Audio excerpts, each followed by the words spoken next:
No matter how old Tyler got or how outrageous his actions became, you could have put a neon sign above his head, reading Golden Child, and no one would have batted an eye. Tyler was 1 year older than me, which meant that for most of our childhood, he used his age as an excuse to take whatever he wanted, be it toys, clothes, or even money I'd saved from mowing lawns. If I wasn't careful, my things would simply vanish. He had this smug, entitled air about him, like the world owed him everything and more. Meanwhile, I was the one who always got blamed, the invisible kid who took the fall whenever Tyler messed up. Take this one memory, seared into my mind like a scar. I was 10 years old, having just saved up for 3 months to buy the most amazing RC car on the market. It was sleek, painted bright red, with working headlights and wheels that could make it zoom over sidewalks and grass like it was built for speed. I'll never forget the pride I felt walking out of the store with that box in my hands. It was a treasure to me. Of course, Tyler zeroed in on it the moment I brought it home. At 11, he was old enough to know how to respect someone else's belongings, but that didn't matter. "Let me try it," he whined, practically jumping with impatience. "No, not yet," I said, shaking my head. "I just got it. Let me enjoy it first." "You're so selfish," he shot back. "What's the point of having it if you don't share?" Looking back, I wish I'd stuck to my guns. But at the time, I wanted my parents to see me as the good kid, the one who shared, who didn't cause trouble. So, like a fool, I handed him the remote. "Just be careful," I warned, already feeling the knot of regret form in my stomach. Tyler didn't even pretend to listen. Within minutes, he had the car zooming down the driveway, laughing like a maniac as he turned the wheel sharply. Before I could stop him, the car shot straight into the curb with a loud crack, followed by silence. I ran over, hoping it wasn't as bad as it sounded. It was worse. The front wheel had snapped right off, and the body was scratched up. My brand new treasure was ruined. Tyler laughed. Actually laughed. "Whoops," he said, grinning like it was the funniest thing ever. I ran inside, tears streaming down my face as I cradled the broken car in my arms. "Mom, Tyler broke it," I said. I told him to be careful. Without looking up from the magazine she was reading, Mom sighed. "Nathan, boys will be boys. You can't expect him to be careful at his age. He's almost 12, I yelled, desperate for her to see my side. "Stop overreacting," she snapped. "It's just a toy." That was the moment it hit me. Tyler could do whatever he wanted, and I would always be the one told to let it go. By the time we hit our teenage years, things only got worse. Tyler wasn't satisfied with just taking my toys anymore. Now it was my clothes, my bike, and whatever money I managed to save from odd jobs. I remember when he borrowed my bike to ride to school. It was my pride and joy. A shiny blue Schwinn I'd bought secondhand after mowing a dozen lawns. Tyler never brought it back. When I tracked it down 3 days later, it was lying in a ditch, soaking wet and rusting from being left out in the rain. "Why didn't you take care of it?" I shouted at him when I found him lounging on the couch, unbothered. "I forgot where I parked it. Chill out," Tyler shrugged, barely glancing at me. When I tried to complain to my parents, Mom just sighed again. "Nathan, you need to learn how to share." "Share?" I wanted to scream. How could I share something when he didn't care enough to respect it? The double standard in our house was impossible to ignore. When Tyler broke something, it was just a mistake. When I asked for money for gas to get to school or for supplies for a project, it was always, "You need to learn the value of money, Nathan. Life doesn't hand things to you." My parents scraped together the money to buy him a replacement, another junker, a Pontiac, which he wrecked within the year. "He's young," my mom said when I asked why they kept rewarding his recklessness. "He'll learn." I wanted to scream, "What about me? When do I get a car? Or should I just keep walking to school in the Ohio winters because I wasn't born with Tyler's golden boy halo?" The tipping point came when I turned 18. By then, I'd had enough of the excuses, the favoritism, and the blame. It started with my laptop, the only thing I'd managed to save up for that I truly needed. I used it for schoolwork and applying to colleges. One night, I found it shattered. The screen cracked, the keyboard smashed, completely useless. "Tyler!" I hissed, storming into his room. "What did you do to my laptop?" He didn't even seem guilty. "I borrowed it and dropped it," Chill out. You shouldn't have left it where I could get it. I saw red. That was it. I wasn't going to let him destroy one more thing I worked for. That night, I called Uncle Hank, my mom's older brother. Uncle Hank was a retired cop, a no-nonsense guy who didn't tolerate excuses. He'd always been the only adult who saw Tyler for who he was. "Pack your bags," he said after I explained everything.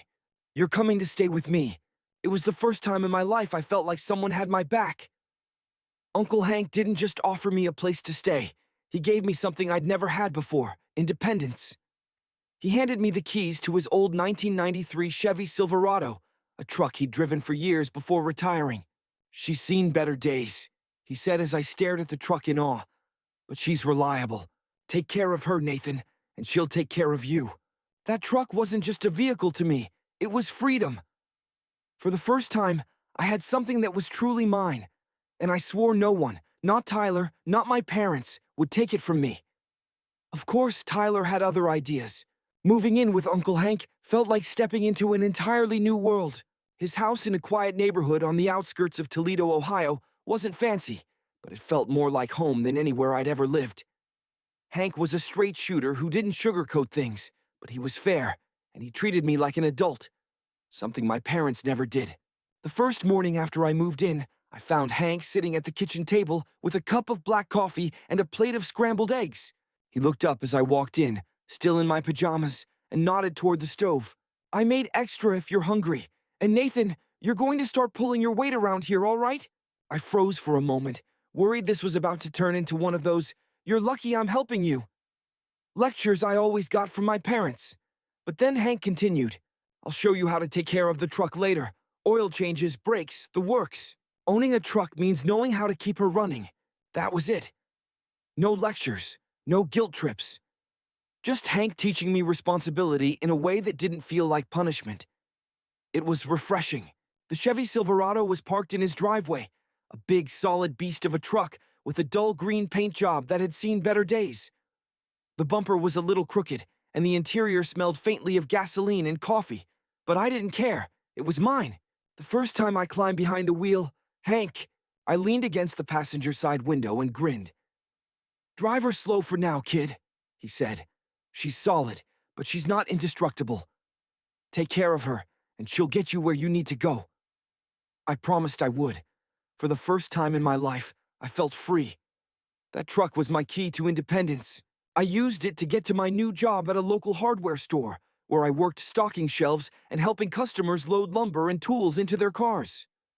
The Silverado quickly became more than just a way to get around. It became a tool in itself. I started taking on side jobs, helping people move, hauling junk to the dump, and even picking up furniture deliveries for neighbors. Every dollar I made felt like a victory, proof that I didn't need my parents or anyone else to help me out. But of course, Tyler couldn't stand it. The first time I drove the Silverado to my parents' house, it took him about 10 seconds to start complaining. "Where'd you get the truck?" Tyler asked, narrowing his eyes as he stood in the driveway with his arms crossed. "Uncle Hank gave it to me," I said, walking past him, ignoring the look on his face. "You didn't even pay for it," he sneered. "Must be nice to get handouts." That was rich coming from Tyler. I turned to face him, my voice calm. "It's not a handout. Hank gave me the truck because I take care of it, and I earn my own way. You wouldn't understand." Tyler's face turned red, but before he could respond, Mom stepped outside, wiping her hands on a dish towel. "What's going on out here?" "Nothing," I muttered, shaking my head. Tyler, of course, had to start his usual whining. "It's not fair. Nathan gets a truck, and I don't have anything. You wrecked 3 cars," I shot back. "Maybe if you took care of your stuff, you'd still have one." Mom's voice cut between us like a knife. "Nathan, you don't need to rub it in." "Tyler, stop acting like a child." But that was the thing. Tyler was a child, at least mentally, and my parents never made him grow up. A few months later, Tyler totaled his 3rd car. It was an old Pontiac Grand Am that Dad had bought for him after he wrecked his last one. Tyler was driving too fast on a rainy day and smashed straight into a street pole. I wasn't surprised when I heard about it, but I was furious when Mom called me later that week. "Nathan," she said, trying to sound casual but failing. Your brother is in a bit of a bind. He doesn't have a car now, and it's hard for him to get to work. I knew where this was going. What does that have to do with me? There was a long pause before she finally said it. You have the truck, and you don't use it all the time. Maybe you could let him borrow it just until he gets back on his feet. No, I said immediately. Nathan, she said, as if I had just insulted her. You're being selfish. Your brother really needs this. Family helps family. No, I repeated, firmer this time. Tyler wrecked 3 cars, Mom. I'm not letting him touch my truck. It's how I get to work. I rely on it. She tried the guilt trip next. You can take the bus for a few days. It's not like you have far to go. Not happening, I said, and I hung up. For the next week, I got the cold shoulder from both my parents. Every time I stopped by their house to grab something, Mom would mutter under her breath about how I was being unreasonable. Tyler, meanwhile, sulked and avoided me like I'd kicked his dog. But I didn't care. I wasn't going to let him ruin the one thing in my life I could depend on. I knew Tyler. He didn't hear the word no the same way other people did. To Tyler, dough just meant finding another way to get what he wanted. And sure enough, a few days later, Tyler did exactly that. It was a Friday evening, and I had just finished a long shift at the hardware store. I walked into the parking lot, heading toward the spot where I always parked the Silverado, far enough from other cars so no one would ding it. But as I got closer, something felt off. The truck wasn't there. At first, I thought I was just tired, and maybe parked it somewhere else. But after walking the entire lot twice, the truth sank in like a stone in my stomach. Tyler! I pulled out my phone and called him, my hands shaking with anger. He answered after a few rings, his voice casual and cheerful. Hey bro, what's up? Where's my truck? I demanded. Oh, relax, he said, like it was no big deal. I just borrowed it for a bit. I'll bring it back soon. You stole my truck, I snapped. Bring it back right now, or I'm calling the cops. You're overreacting, Tyler said, scoffing. It's just a truck. Chill out. He hung up before I could say another word. My blood felt like it was boiling under my skin. I didn't even know how he had gotten into the truck. I always kept the keys with me. But then it hit me. A couple of months back, I'd read something online about certain models of Chevy Silverados having keys that were easy to replicate if you knew the VIN number. Tyler had gone out of his way to make a spare key just to steal my truck. I stood there pacing, seething, until finally, about half an hour later, Tyler pulled into the lot. The truck was covered in mud. Fast food wrappers littered the passenger seat, and there was a faint smell of cigarettes in the air. Tyler climbed out with that smug grin on his face and tossed me the keys. See, no harm, no foul, he said. I lost it. What the hell is wrong with you, Tyler? You stole my truck, trashed it, and you think this is funny? Relax, he said, shrugging. It's just a truck. To him, it might have been just a truck. But to me, it was my lifeline, and I wasn't about to let him ruin it. After Tyler handed me the keys, his smug grin still plastered on his face. I couldn't even speak.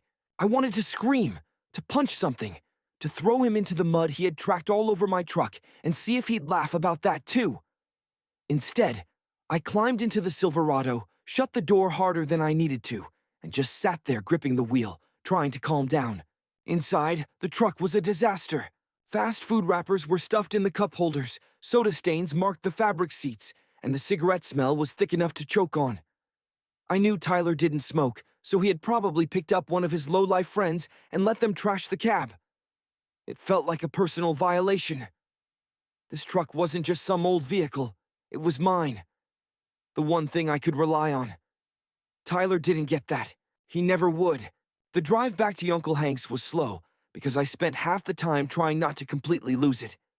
By the time I got home, the anger had turned into something colder and heavier. I found Uncle Hank in the garage, working on his motorcycle. The smell of oil and grease was thick in the air. You look like you're ready to murder someone, he said without looking up, his wrench clinking against the engine. Tyler stole my truck, I said, my voice tight. He made a spare key and took it without asking. That got his attention. Hank straightened up, wiping his hands on a rag. What? He trashed it too? Yeah. Mud everywhere. Food, garbage, cigarette smoke. I don't even know how I'm going to clean it. Hank's jaw clenched, and for a moment, I could see him holding back his first reaction. Did you call the cops? He asked. No, I said. Shaking my head, I wanted to say something, but it was my brother, you know? I didn't want to take it that far. Hank sighed and tossed the rag onto his workbench. Nathan, listen to me.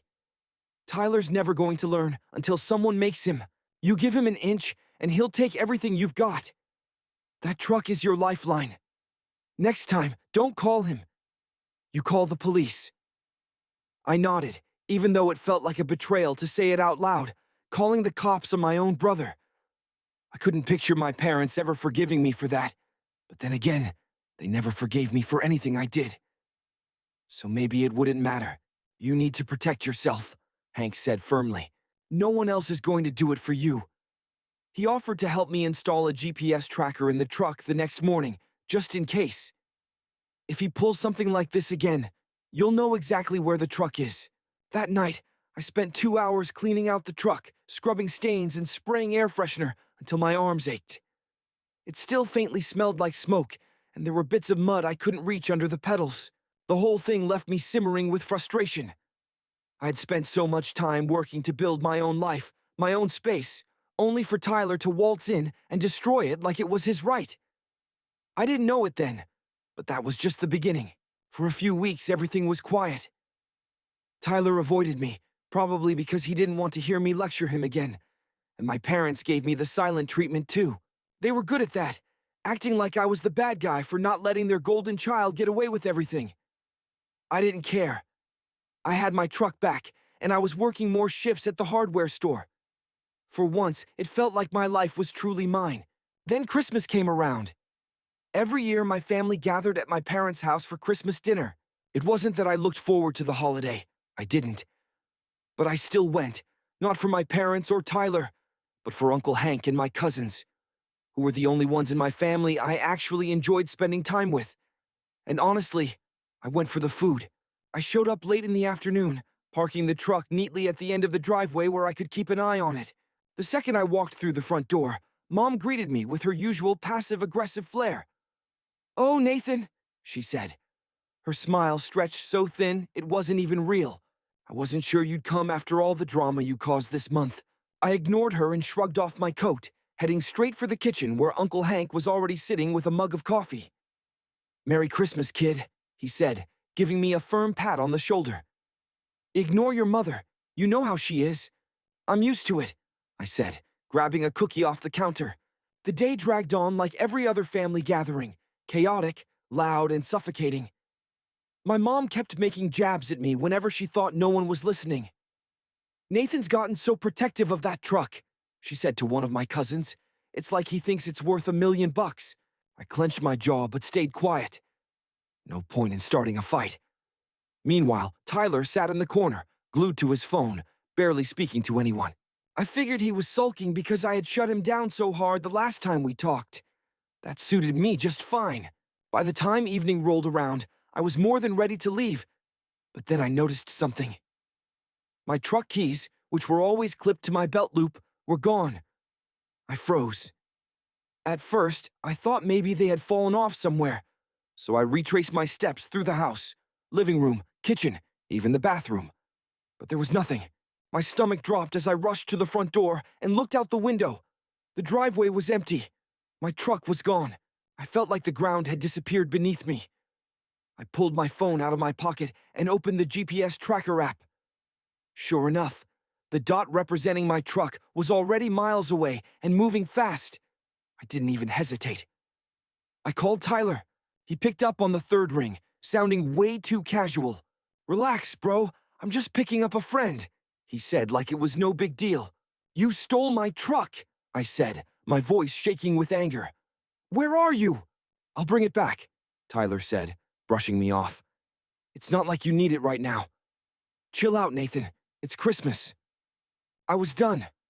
I didn't care if it was Christmas, and I didn't care what my parents would say. I hung up the phone, grabbed Uncle Hank, and stormed out of the house. "Tyler took my truck," I said as we climbed into Hank's car. "I've got his location on the tracker." Hank didn't say anything, but his jaw tightened as he pulled onto the road. I stared at the GPS app on my phone, watching the dot slow down and stop near an exit ramp off the highway. That's when I saw it. My truck, nose deep in a snowbank on the side of the road. The front bumper was crumpled, the left headlight shattered, and the grille looked like it had been hit with a sledgehammer. Tyler stood off to the side of the road, his arms crossed like this was all just a minor inconvenience. "It's not that bad," he said when I got out of the car, his voice defensive. "The roads were icy. It's not my fault," I said through gritted teeth. "Oh, what the hell were you thinking?" Before Tyler could answer, a police cruiser pulled up behind us, lights flashing. My stomach dropped. This was about to get a whole lot worse. The police cruiser rolled slowly, its lights cutting through the snowy darkness. For a brief moment, all I could hear was the hum of the engine and the crunch of boots on frozen gravel as the officer climbed out. Tyler shifted nervously beside my wrecked truck, his earlier smugness now replaced with an awkward attempt to look innocent. "What's going on here?" the officer asked, glancing between the Silverado and the two of us. His voice was calm but firm. I didn't let Tyler speak. "He stole my truck," I said, my words sharp and steady. "I have the GPS logs to prove it. He didn't have permission to drive it, and he crashed it." The officer looked at Tyler, his expression unreadable. "Is that true, Tyler?" Tyler stammered, his face turning crimson. "I mean, I borrowed it. It's my brother's truck. It's not like he was using it." The officer's eyebrow arched. "Did you have permission to take it?" Tyler hesitated for just a moment too long. "Well, not exactly," Tyler said, but the officer cut him off. "That's called theft." "You crashed it too," the officer added flatly. "The roads were icy," Tyler said, throwing his hands up. "It's not like I meant to." Before I could respond, Uncle Hank stepped in. He had been standing a few feet back, arms crossed, silent until now. "Officer, you might want to give him a breathalyzer," Hank said, his tone calm but cold. "Something tells me he hasn't been driving sober." I saw Tyler's eyes dart toward the officer for a split second, and I knew Hank had nailed it. The officer frowned and nodded. "All right, son, let's check that out." Tyler muttered something under his breath as the officer led him toward the cruiser. I watched them go through the routine. The breathalyzer, Tyler's stumbling excuses, and the officer's face hardening as the results came back. "All right, that's it," the officer said, grabbing his cuffs. "You're under arrest for driving under the influence and operating on a suspended license." I watched Tyler's face fall, his bravado wiped away completely. Wait, this is a mistake," he said, trying to backpedal. But the officer didn't care. He cuffed Tyler and guided him to the car. As Tyler started yelling, "Mom and Dad are going to kill you for this, Nathan," I didn't say anything. I didn't need to. A few minutes later, my parents' van screeched to a halt behind the cruiser. My mom practically fell out of the passenger seat, her coat flying open in the freezing wind as she rushed toward us. My dad followed, moving slower but looking just as frantic. "What's going on here?" my mom demanded, her voice sharp. She spotted Tyler being loaded into the back of the police cruiser and turned to me, her eyes full of rage. "What did you do?" "What did I do?" I shot back, incredulous. "Tyler stole my truck, he wrecked it, and he's been drinking. He did this to himself." The officer stepped in before she could scream at me. "Ma'am, your son was caught driving under the influence on a suspended license.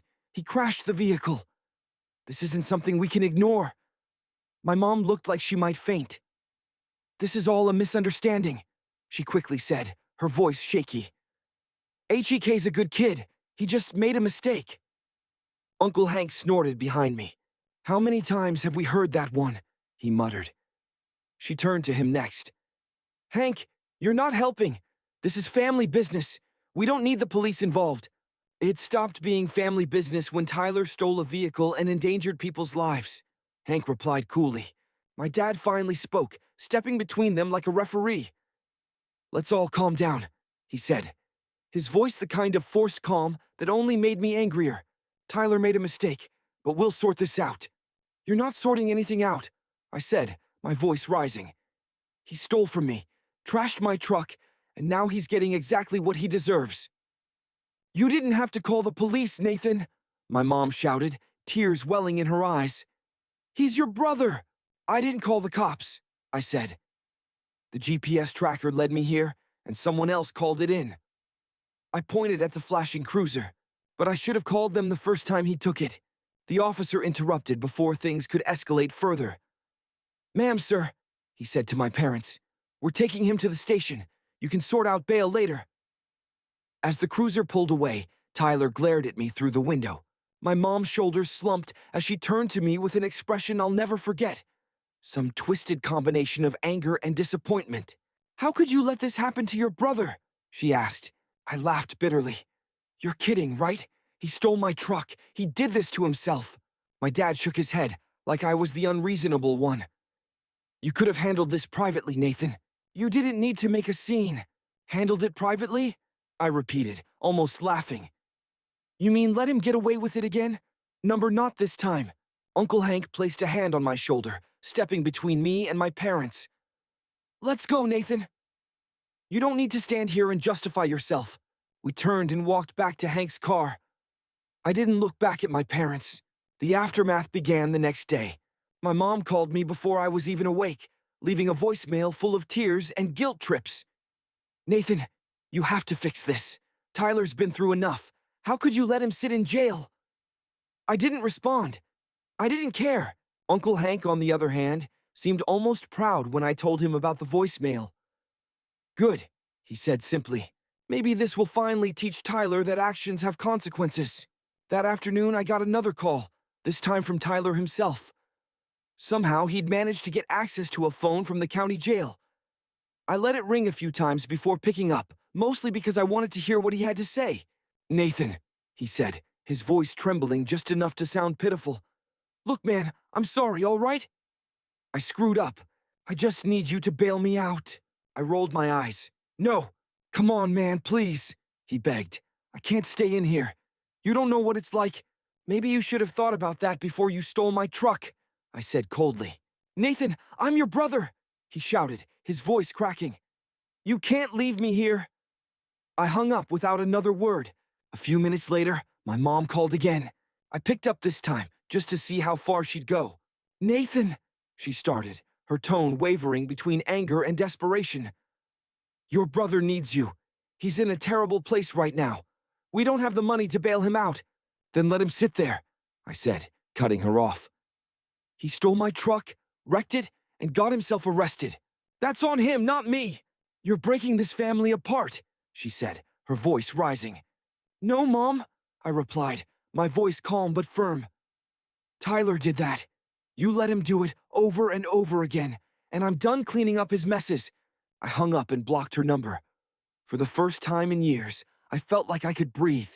The silence in the days that followed was almost eerie. My phone sat on my nightstand, quiet for the first time in what felt like years. I kept it that way, ignoring any unknown numbers, knowing exactly who it was. My mom, my dad, and probably even Tyler were all desperate to drag me back into the mess I'd spent my whole life trying to escape. But I was done. For years, I had played their game. I'd let them guilt me into forgiving Tyler's endless list of mistakes and brushed off every insult they threw my way when I stood up for myself. Not anymore. The moment I blocked their numbers, I felt lighter. It was like cutting off a weight I hadn't even realized I'd been carrying. Still, the fallout didn't take long to arrive. A week after Tyler's arrest, I was in Uncle Hank's garage, helping him replace the spark plugs in his motorcycle. The quiet hum of the radio filled the space as Hank wiped grease off his hands and tossed me a wrench. "You hear anything from your folks yet?" Hank asked, though he probably already knew the answer. "Nope," I replied, crouching beside the bike. I blocked their numbers after Mom tried one last guilt trip about how I'm destroying the family. Hank snorted. "Typical Linda, always blaming someone else," he muttered. He paused, shaking his head. "Good on you, kid. They're going to try to pull you back in, though. You sure you're ready to hold that line?" "I'm sure," I said without hesitation. Hank didn't say much more after that. He just gave me a nod and went back to work. That's one of the things I appreciated about Uncle Hank. He never pushed. He gave advice when I needed it, but he let me make my own decisions. Later that night, there was a knock at the door. It wasn't the casual kind of knock from a neighbor dropping off cookies. It was a loud, impatient thud that made my stomach twist. I already knew who it was before I even opened the door. Standing there in the freezing cold were my parents. My mom, with her coat wrapped tightly around her, eyes sharp, and my dad, looking like he'd rather be anywhere else. "Nathan," my mom started, her voice clipped. "We need to talk." I crossed my arms and leaned against the door frame. "There's nothing to discuss," I said, my voice steady. "Don't do this," she snapped, her voice trembling. "Your brother is struggling right now, and you're making it worse. This isn't how family treats each other." "How family treats each other," I repeated, laughing bitterly. "You want to talk to me about family after all these years, after everything Tyler has done to me? He's your brother," she said, her voice softening as though she thought pity would change my mind. "You're supposed to support him." "I've supported him my entire life," I shot back. "I've watched you cover for him repeatedly, no matter how badly he messes up. And every time I'm the one who gets blamed when I don't go along with it. That's not fair." "Nathan," my dad interrupted, "you're making this into something bigger than it is. Tyler made mistakes, but we're trying to help him get back on his feet. You should be doing the same." "No," I said firmly. "That's where you're wrong. Tyler didn't just make mistakes. He stole from me. He destroyed the one thing I've worked for, and he's never faced consequences for anything, because you two refused to let him." My mom threw her hands up in exasperation. "You're being unreasonable. Do you think you're perfect, Nathan?" "You've made mistakes too. Maybe I have," I said quietly. "But I've owned up to every single one of them. I've worked for everything I have, and I didn't expect anyone to bail me out when I messed up. Tyler's a grown man, Mom. He needs to figure this out on his own. I'm done being part of your endless cycle of excuses. You don't understand what it's like to be a parent," she said, her voice trembling now. "You don't know how hard it is to see your child in trouble. You'd do the same thing if it were your kid." "No," I said, shaking my head. "I wouldn't, because I'd raise my kid to take responsibility for their actions.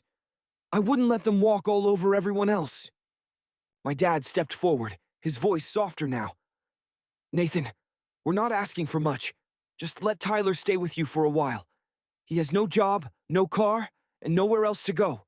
I almost laughed at how absurd it sounded. "Are you serious? After everything he's done, you think I'm going to let him into my home? Let him ruin my life the way he's ruined his own?" "It's not like that," my mom pleaded. "He just needs a little help to get back on his feet." "No," I said for the last time. "If you want to keep enabling him, go ahead, but I'm done. You've made it perfectly clear that Tyler will always come first. I don't owe you or him anything." They stood there speechless. For once, my mom's face crumpled like she wanted to cry, but I didn't feel a bit of sympathy. My dad just looked tired, like he thought the whole situation was somehow my fault. Without saying another word, I stepped back inside and shut the door in their faces. For a long time, I just stood there in the silence, my heart pounding. I didn't feel triumphant, and I didn't feel guilty either. I just felt done. The next morning, I woke up to a long voicemail from my mom. I didn't even listen to it before deleting it. Then there were texts, angry ones, desperate ones, ones that tried to guilt me into changing my mind. I ignored every single one. Meanwhile, Tyler stayed in jail a bit longer. My parents eventually scraped together enough money to bail him out, borrowing from family and dipping into their retirement fund. When I heard about it from Uncle Hank, I almost felt sorry for them. Almost. Tyler went straight to their house after being released, sulking like a teenager. I stopped by once to grab a box of old tools from the garage. When I walked through the living room, he didn't even look up from the couch. He just sat there, staring at the floor, muttering about how unfair everything was. I didn't say a word to him. There was nothing left to say. Over the next few months, Tyler's life continued to spiral. He couldn't get his license back because he couldn't afford the fines, and he struggled to hold down a job. My parents gave him everything they could, money, excuses, second chances, but it was never enough. One afternoon, Uncle Hank and I were sitting on the back porch, drinking coffee, when we saw Tyler pull up in my parents' old minivan. He was working as a pizza delivery driver now, and the look on his face when he spotted us was priceless. Hank gave him a little wave and said, "Good to see you working. Keep it up." Tyler mumbled something and practically ran back to the van. I couldn't help but laugh. For the first time in his life, he was being humbled. But no matter how far he fell, my parents still refused to see him for who he really was. They still called me sometimes, leaving messages that I deleted without listening. My mom's voice, always so familiar, felt like an echo of something I'd left behind. Nathan, you're breaking this family apart. No, I thought. I'm finally putting myself back together.